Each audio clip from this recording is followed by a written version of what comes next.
Correcto. Ahora, entonces, yo tengo esas dos arterias y como les mencionaba, pues son estas arterias que están aquí. La carótida externa va a ser la que principalmente vamos a estudiar ahora, ¿no? Que es esta de acá. La carótida externa me da tres ramas colaterales anteriores, que son las que se van hacia adelante. La llamada arteria tiroidea superior, que es esta de aquí. La arteria llamada arteria lingual, ¿correcto? Y la arteria facial, ¿correcto? Esas son las arterias que estamos viendo que se encuentran a este nivel, ¿no? Entonces, nos habíamos estudiado.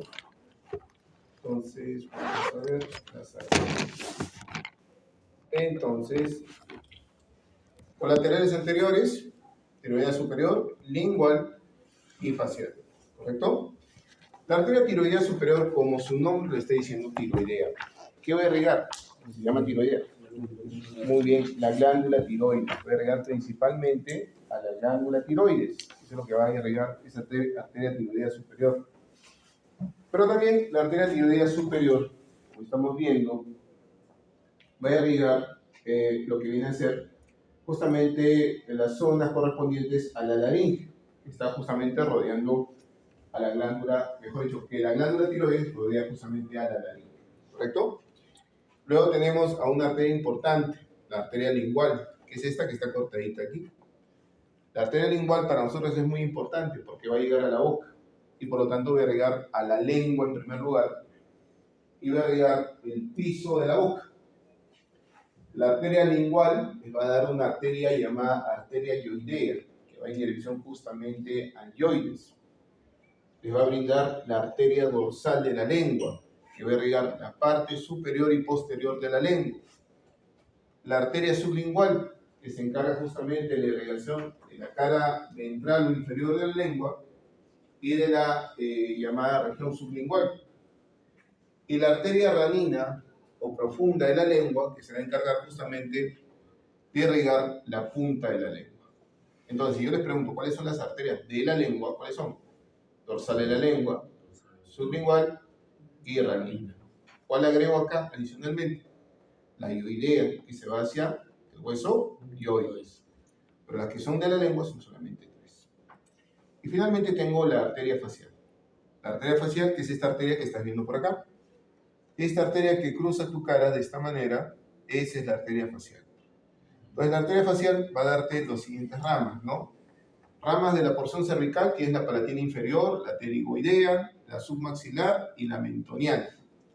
Y las ramas de la porción facial, las que más interesan, que son estas, me va a dar la arteria coronaria inferior o labial inferior, la coronaria superior o labial superior, la arteria llamada arteria del ale de la nariz, y finalmente te va a dar la arteria angular del ojo. Son las arterias. ¿Correcto? Esas son las arterias que están a ese nivel. Importante. Pero no te olvides. Entonces, ¿cuáles son las colaterales anteriores? Tiroidea, tiroidea superior. ¿Qué más tienes? Lingual y facial. Correcto. Esas son las colaterales anteriores. Y así como tengo colaterales anteriores, voy a tener colaterales posteriores. Y las colaterales posteriores van a ser la faringe ascendente, la auricular posterior y la arteria occipital. Entonces, la faringe ascendente es esta arteria delgadita que está inmediatamente cuando se divide la carótida primitiva. Esa es la faringe ascendente. Y la faringe ascendente que va a irrigar la faringe y va a irrigar a las meninges. Va a irrigar la faringe y las meninges. ¿Correcto?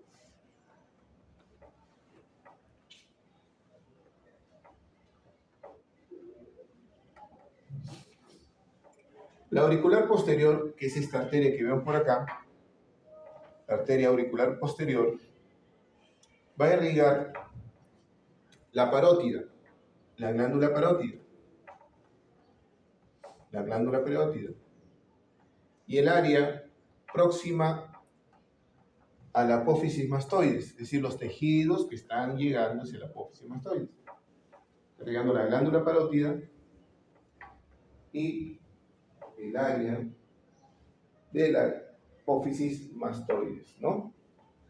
Y finalmente, la arteria occipital, que es esta gran arteria que ves por aquí, toda esta arteria es la arteria occipital.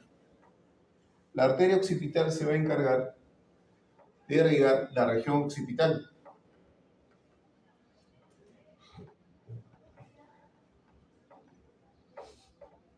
Donde vamos a encontrar a los músculos esternocleidomastoideo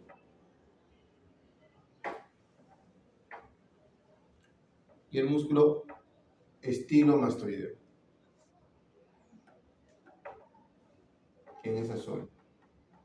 Entonces, la zona de la región occipital está siendo irrigada por la arteria occipital posterior. Entonces, ¿cuántas ramas colaterales tienen, doctores? No, total. Ramas colaterales. No he dicho anterior, posterior, colaterales. 6.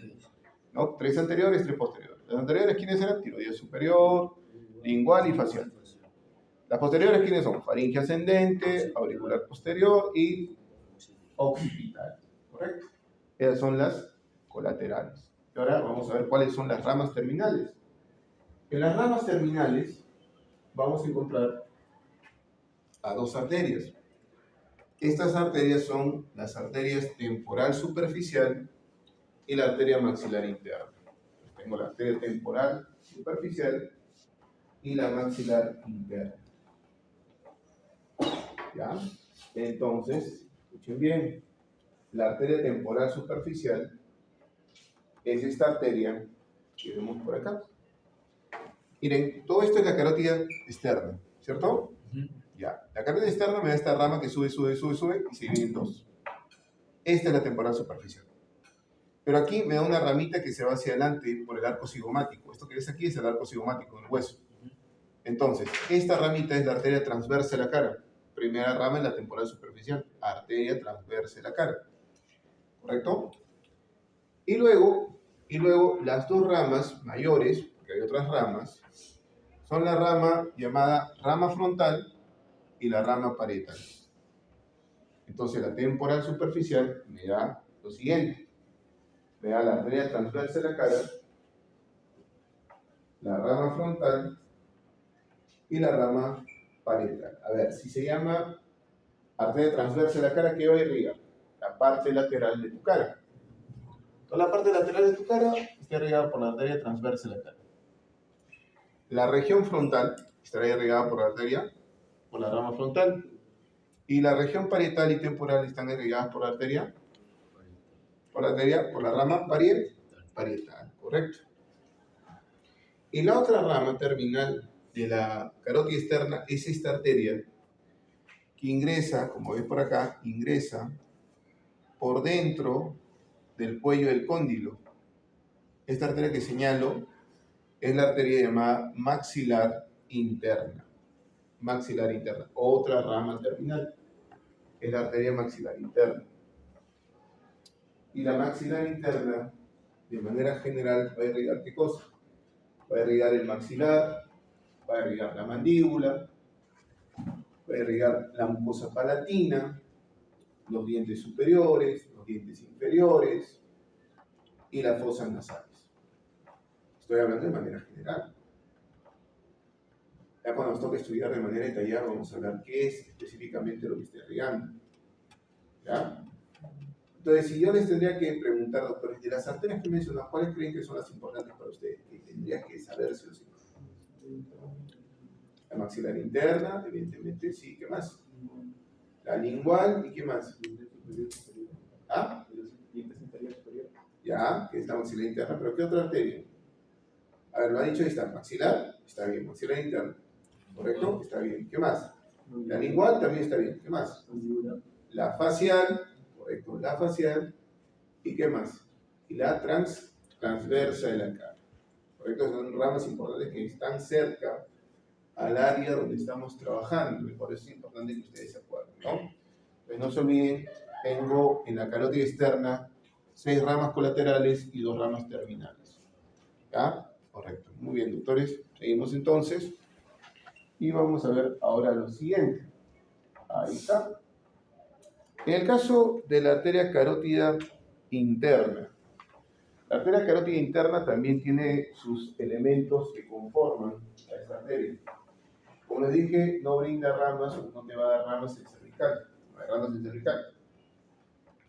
Pero ¿qué voy a tener? Voy a tener ramos que van a estar en su trayecto para la caja del tímpano, es decir, voy a irrigar la caja del tímpano, el ganglio de Gasser o ganglio del trigémino, la glándula hipófisis o glándula pituitaria y la dura madre. Eso es lo que está irrigando de manera general la carótida interna. La carótida interna tiene una rama oftálmica, tiene una rama lacrimal, tiene una rama frontal y tiene una rama nasal. Repito, la carótida interna finalmente tiene tres ramas importantes: la oftálmica, la lacrimal, frontal y nasal. Son sus ramas importantes. Finalmente, las ramas colaterales de la carótida interna son las siguientes: arteria cerebral anterior, arteria cerebral media, arteria comunicante posterior y arteria coroidea anterior. Entonces, si se llama arteria cerebral anterior, media, arteria comunicante posterior, que están irrigando básicamente el cerebro. Correcto, estas son las que están irrigando básicamente el cerebro. Y en el caso de la arteria coroidea, está irrigando justamente la parte interna del cerebro, que se denominan los ventrículos. Correcto, está irrigando los ventrículos. Entonces, para nosotros la carótida interna no es muy esencial estudiarla, salvo por relaciones que hay. Como les digo, lo más importante para nosotros es la carótida externa. Y vamos a ver ahora el sistema de drenaje venoso, es decir, cómo se recoge la sangre de la cabeza y el cuello.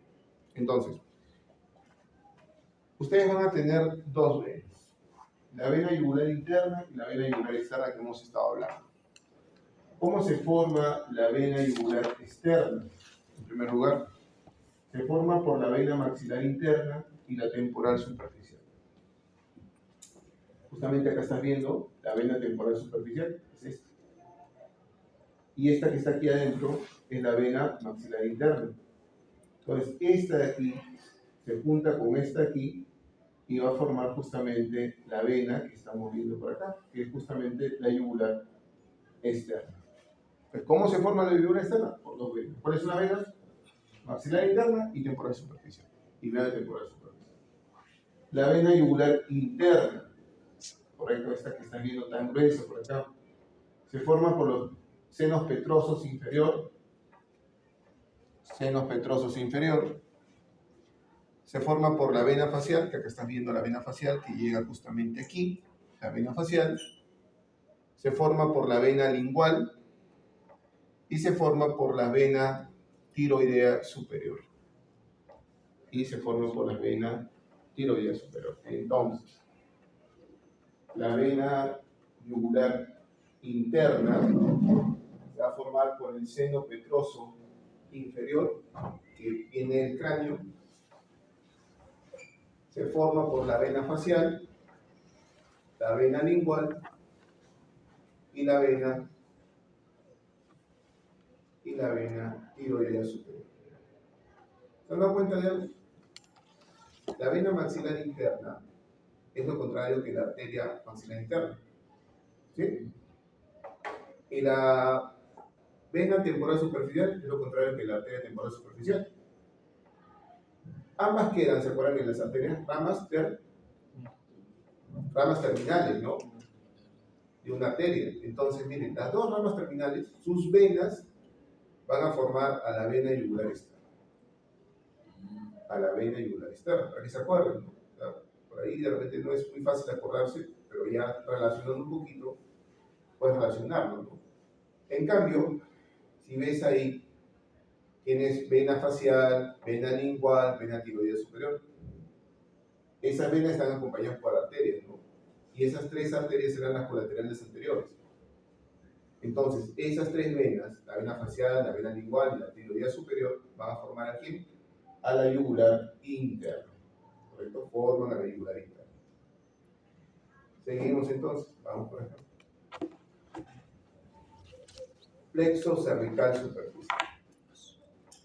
El plexo cervical superficial, ¿correcto? Plexo cervical superficial, es un conjunto de nervios raquídeos que se van a distribuir en el cuello y parte de la cabeza.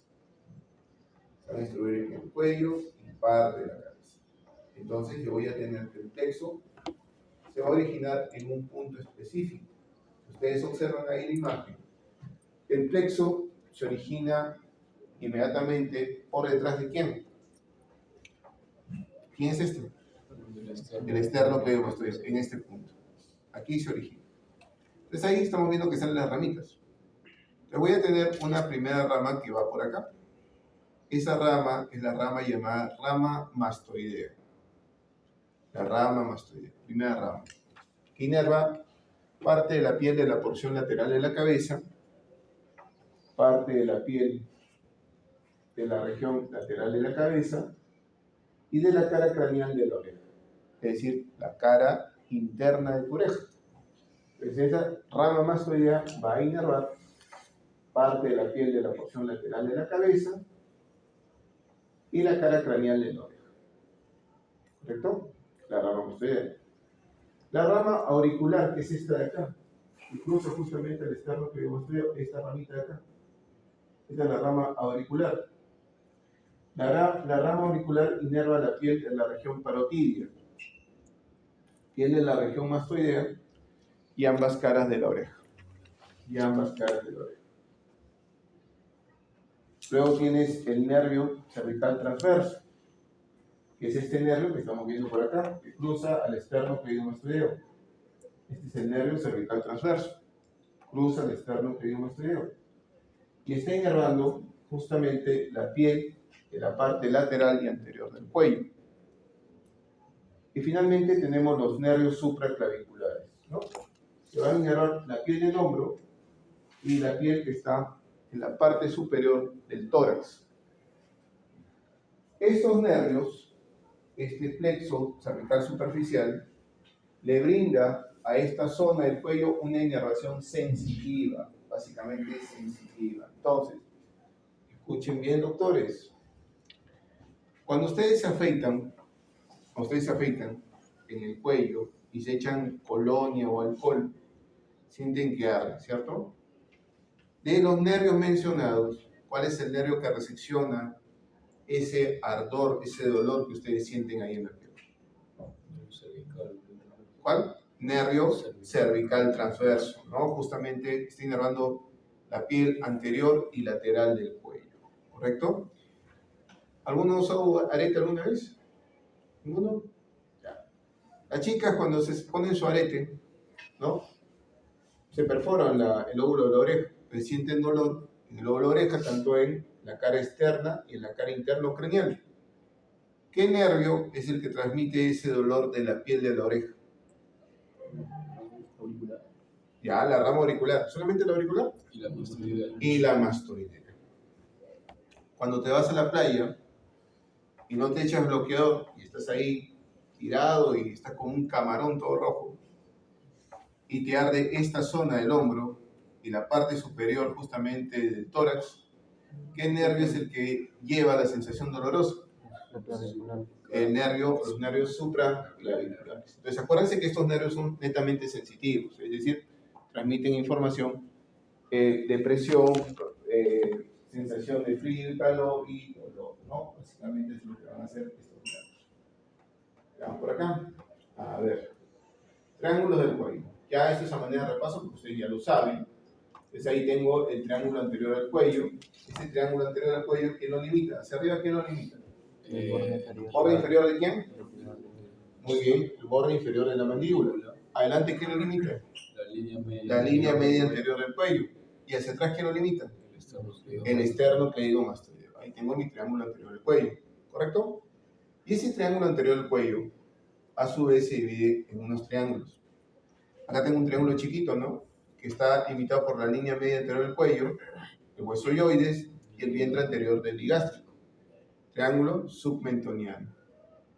Luego tengo a este otro triángulo entre el vientre anterior, el vientre posterior y el borde inferior de la mandíbula. Triángulo digástrico o submandibular. Luego tenemos a este triángulo que no es triángulo porque tiene 4 lados. Triángulo muscular. ¿Quién lo limita? Arriba el hueso hyoides, hacia adelante la línea media anterior, hacia atrás el homohyoideo y el esternocleidomastoideo. Y finalmente tenemos aquí al triángulo carotídeo, que está delimitado por el vientre superior del homohyoideo, vientre posterior del digástrico y el esternocleidomastoideo. Entonces, el triángulo anterior del cuello, ¿cuántos subtriángulos tiene? 4 subtriángulos, que ahí los están viendo. Y el triángulo posterior del cuello va a tener 2 triángulos. ¿Cuáles son los triángulos? Ahí lo tienes. ¿Cómo está limitado el triángulo posterior del cuello? Adelante, ¿quién? Esternocleidomastoideo. Atrás y abajo la clavícula, ¿no? Ahí estamos viendo cómo está dividido. Hay un músculo que lo separa. ¿Cómo se llama el músculo que lo separa?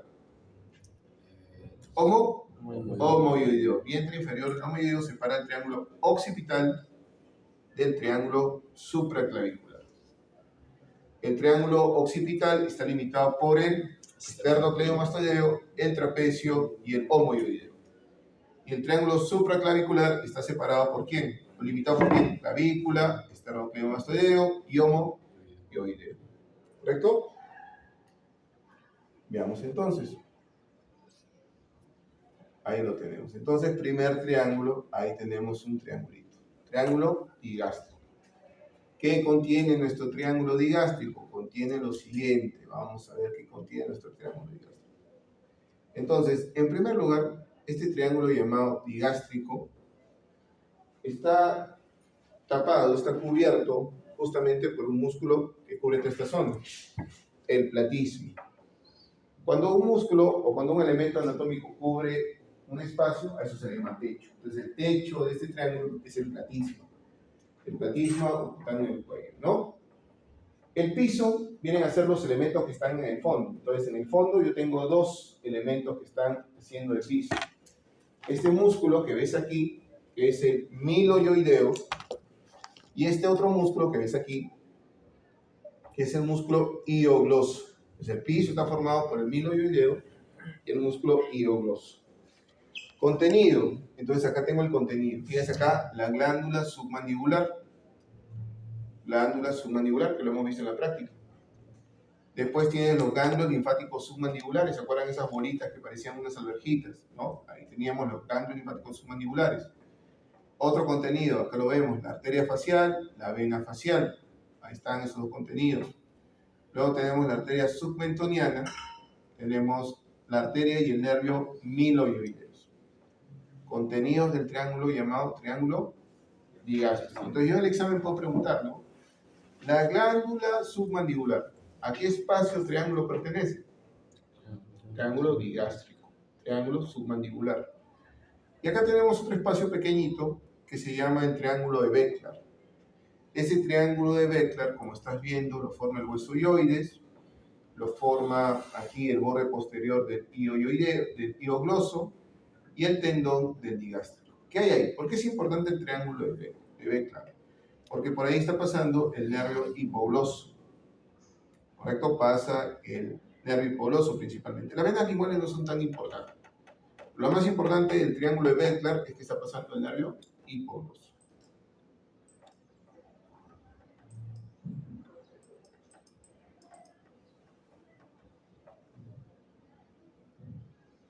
Y luego tengo el llamado triángulo de Pirogov.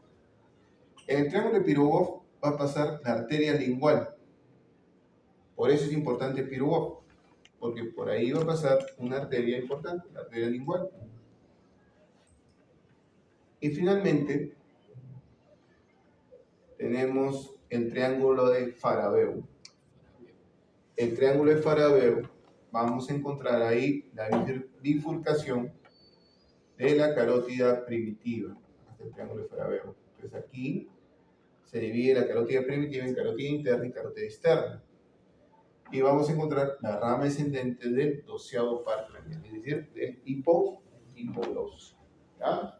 Entonces no se olviden de ese triángulo que hemos visto, triángulo higástrico, y dentro de ese triángulo higástrico, unos triángulos que están en relación, llamados triángulo de Bell-Clad, triángulo de Pirogov y triángulo de Farabeu. Entonces, Farabeu, bifurcación de la carótida primitiva, Pirogov, arteria lingual, triángulo de Bell-Clad, nervio hipogloso y la vena sublinguales superficiales.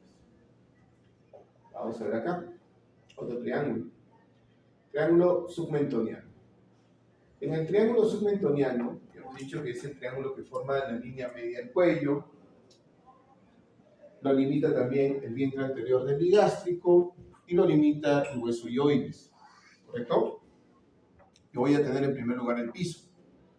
Y lo que está en fondo es el piso, el músculo miloioideo, ¿correcto? ¿Qué más voy a encontrar? Los ganglios linfáticos submentonianos, de los que ya hablamos, ganglios linfáticos submentonianos. Y finalmente voy a encontrar algunas venas. Son tan pequeñitas las venas que no tienen nombre, se llaman simplemente algunas venas. ¿Ya? Entonces, ¿qué es lo más importante que encuentro ahí? A ver, chicos, ¿qué es lo más importante? Los ganglios linfáticos submentonianos, ¿correcto? Es lo principal. El piso, bueno, está el piso, que es el miloioideo, al igual que el triángulo higástrico, pero no es tan relevante, ¿no? Muy bien. Veamos acá. Tengo este otro triángulo. Ese triángulo que estamos viendo se llama triángulo muscular. Triángulo muscular. ¿Quién lo separa o quién lo limita? Arriba, ¿quién está? Ioides. Hacia afuera, ¿quién está? Homoioideo y esternocleidomastoideo. ¿Y adelante quién está? La línea media anterior del cuello. ¿Qué encuentro ahí? Entonces, escucha bien. Encuentro los músculos infraioideos sin contar al que es el límite, al homoioideo. Entonces, ¿qué voy a encontrar? Esternocleidomastoideo, esternotiroideo y tiroioideo. 3 músculos de los infraioideos. ¿Correcto? Muy bien. ¿Qué más voy a encontrar? Algo importantísimo. La glándula tiroides. Está ahí la glándula tiroides. Y la glándula tiroides, ¿a quién está rodeando la glándula tiroides? A la laringe y a la tráquea. Y por detrás de eso, de la laringe y la tráquea, voy a encontrar ¿a quién? Al esófago. Entonces, elementos que pertenecen al triángulo muscular. Pregunta, ¿en ese triángulo muscular hay un vaso importante? ¿No hay un vaso importante o no hay un vaso importante? ¿Qué nos está viendo? No, vaso. El timo no es vaso. No es un vaso tranquilo. ¿Hay o no hay? ¿Qué ven en la lista? ¿Hay o no hay? No hay, pues. No hay vasos importantes. Por eso se llama triángulo muscular. ¿Correcto? Porque no hay vasos importantes. Y eso también es para que ustedes sepan que en la línea media del cuello no hay nada que lo ponga en peligro. Por eso se hace un procedimiento de urgencia, se llama el procedimiento de urgencia, donde se perfora la membrana cricotiroidea. Cuando alguien se atraganta, está perdiendo la respiración, la llamada traqueostomía. ¿Correcto? Porque no hay un vaso importante. En cambio, en este triángulo que vamos a ver a continuación, vamos a ver que sí hay un vaso importante. Ahí está, triángulo carotidio. Y su nombre te dice algo. Si es triángulo carotidio, ¿qué va a contener? ¿La carótida qué? Primitiva, ¿no? Va a contener la carótida primitiva. Y si tienes una arteria, ¿qué más tienes? Una vena. ¿Su vena cómo se llama? Vena yugular interna. Tienes una arteria, tienes una vena, ¿qué te falta? Un nervio. ¿Tu nervio favorito? El vago, ¿no? ¿Qué forman los tres? Muy bien, te acordaste. El paquete vasculonervioso del cuello. Son